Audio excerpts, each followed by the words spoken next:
Graças e paz, amados de Deus, estamos aí para mais um vídeo, né? Muitos de vocês que talvez estejam agora assistindo esse vídeo, talvez já possuam essa Bíblia de estudo que eu vou falar um pouco, que é a Bíblia de estudo de Jerusalém, da editora Paulus. A minha já tem 10 anos comigo, ganhei de presente essa Bíblia 10 anos passados, ok? Uma Bíblia de estudo que eu penso que todo colecionador de Bíblias, como você, como eu tenho mais de 30 Bíblias de estudo. Deve possuir, deve ter na sua biblioteca, né? Essa Bíblia aqui não é, nos moldes daquelas nossas Bíblias que nós conhecemos, né? Maiores, grandes, como as das evangélicas. Essa Bíblia de estudo aqui da Paulus é uma Bíblia de estudo, o formato dela é menor, né? Tem 2.206 páginas. Ela não abunda tanto com notas explicativas, mas possui suas notas explicativas. Perfeito? A fonte dela, a fonte é razoável, dá para você ler, veja as notas explicativas. Eu vou comentar um pouco aqui, tá vendo algumas partes sublinhadas aí, vou comentar um pouco sobre isso aí, algumas questões aqui.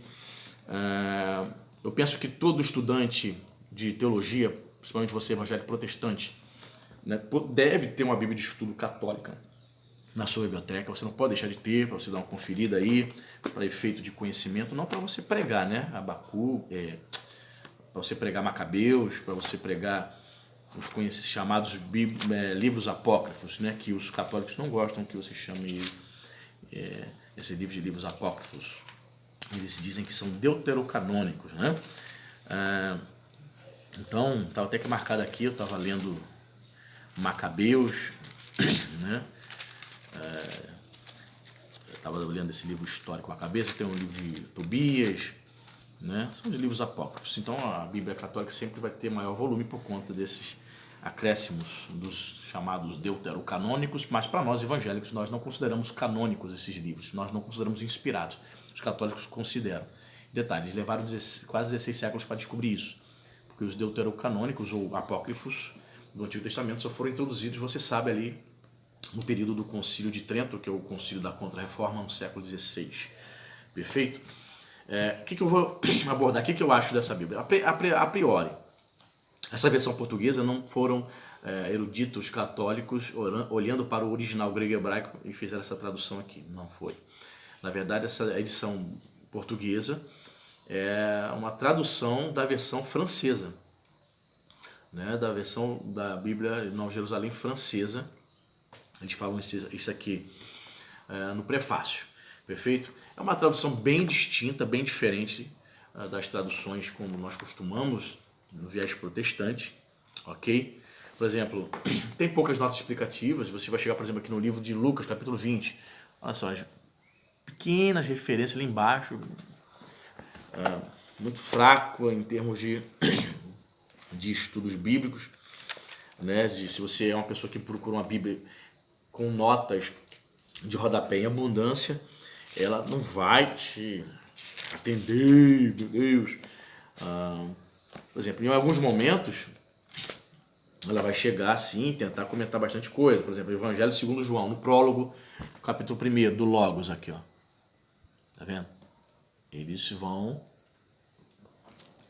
falar alguma coisa. E outra coisa que você tem que perceber, que eu notei quando comecei a ler essa Bíblia, nas notas explicativas, é que os eruditos que fizeram as notas explicativas, eles seguem uma linha praticamente liberal, ok? Por exemplo, um comentário aqui do capítulo 4, na história de Caim e Abel, aqui eu até sublinhei, aqui, vou ler para você aqui, ó. Neste capítulo, o relato do versículo 1 ao 6, assim como as genealogias dos versículos 17 a 26 de Gênesis 4, pertence às tradições javistas. O relato supõe uma civilização pouco evoluída no domínio religioso, um culto com as ofertas de produtos, talvez as primícias do solo e dos primogênitos do rebanho. Então essa turma,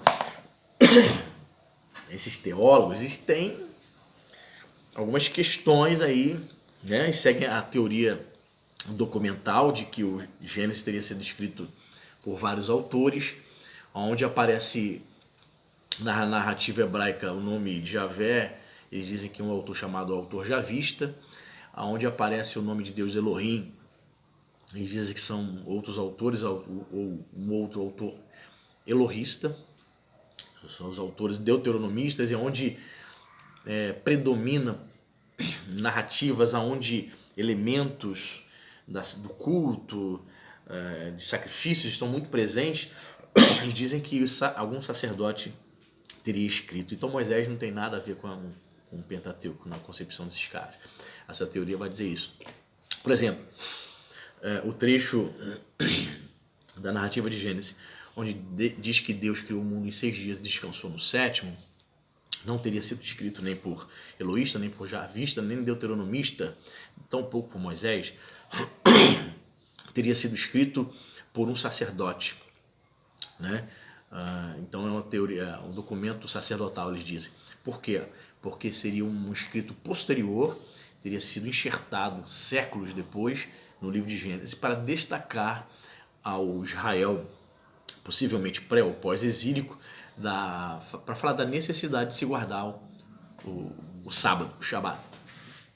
Entendeu? Então, para eles, esses autores escreveram, fizeram seus comentários, fizeram suas histórias, criaram suas narrativas para poder, de forma didática, ao se contar a história de Israel, ao se contar a história da criação, ensinar o povo: olha, Deus criou o mundo em 6 dias, no 7º descansou. Então por que você, sendo homem, não quer descansar se Deus descansou? Então é bem engenhosa, cara. É bem engenhoso, esses caras são, assim, criatividade eles têm. Mas sei que, como eu, a maioria aqui dos inscritos do canal são conservadores e creem nessa tradição judaico-cristã de que Moisés escreveu todo o Pentateuco, né? Claro, com exceção da narrativa da morte de Moisés lá em Deuteronômio. Enfim, eu creio que você precisa ter sim essa Bíblia, mas eu confesso, praticamente eu não a consulto quando eu estou preparando sermões, porque quando você vai muitas vezes para aquele texto que está preparando um sermão, ela tem pouco ou quase nada a dizer. Deixa eu ver se tem algumas coisas aqui, mas você pode sim encontrar algumas notas explicativas interessantes. Por exemplo, quando chega aqui na questão do dilúvio, capítulo 7, ele diz assim: a tradução latina traz arca como um termo que se pode traduzir por cofre, arca de Noé. Onde o português arca, madeira resinosa, a tradução aproximada seria caniços, ou seja, cesta, né, no hebraico. Entendeu? Então ele coloca alguns detalhes aqui, algumas curiosidades. Você sabia disso? Que na tradução da Bíblia Latina, arca pode ser traduzida por cofre. E literalmente no hebraico significa madeira resinosa. Uma tradução aproximada seria caniço. Então existem algumas coisinhas que você pode ter que outras bíblias de estudo não colocaria. A palavra ruá, né, espírito, designa o ar em movimento, seja o sopro do vento, seja o que sai das narinas. Ela designa, portanto, a força vital, os pensamentos, sentimentos, as paixões nos quais ela se exprime. No homem ela é um dom de Deus. Ela é também o poder pelo qual Deus age tanto na criação quanto na história dos homens, particularmente pelo órgão dos profetas. Então, tem algumas coisinhas, né? Aqui, nossa explicativa do capítulo 7. Enfim, mas você vai chegar em alguns trechos em que você vai ficar um pouco decepcionado. Mas, para todo efeito, é bom você ter uma Bíblia de estudo. Por exemplo, você abre aqui no meio dos Salmos, assim, você não tem nenhuma nota explicativa. Nada. Entende? Mas vale a pena? Vale a pena ter uma Bíblia dessa? Eu ganhei. Talvez, se não tivesse ganhado, talvez eu tivesse comprado, por curiosidade, para tê-la na minha biblioteca. Eu acho que toda a Bíblia de estudo é válida. Por exemplo, quando ele vai introduzir as epístolas de Paulo, ele dedica aqui um prefáciozinho, uma introdução boa lá. As epístolas de Paulo.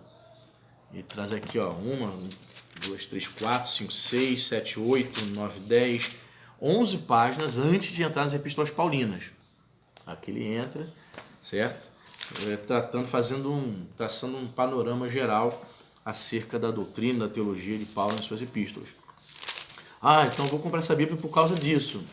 Não, com certeza você já deve ter algum livro aí falando sobre a teologia de Paulo que te dá essa visão. Mas você quer ter a visão dos autores, dos eruditos que traduziram, que fizeram essa Bíblia de estudo lá na França, teólogos católicos franceses? Show! Então, assim, na minha opinião, vale a pena. Ok? Vale a pena. Todas as Bíblias de estudo não podem ser descartadas. Ok? Mais uma dica aí. O que eu achei da Bíblia de Estudo Jerusalém? É boa. Claro, existem outras melhores, mas vale a pena você ter na sua biblioteca. Deus abençoe e até o próximo vídeo.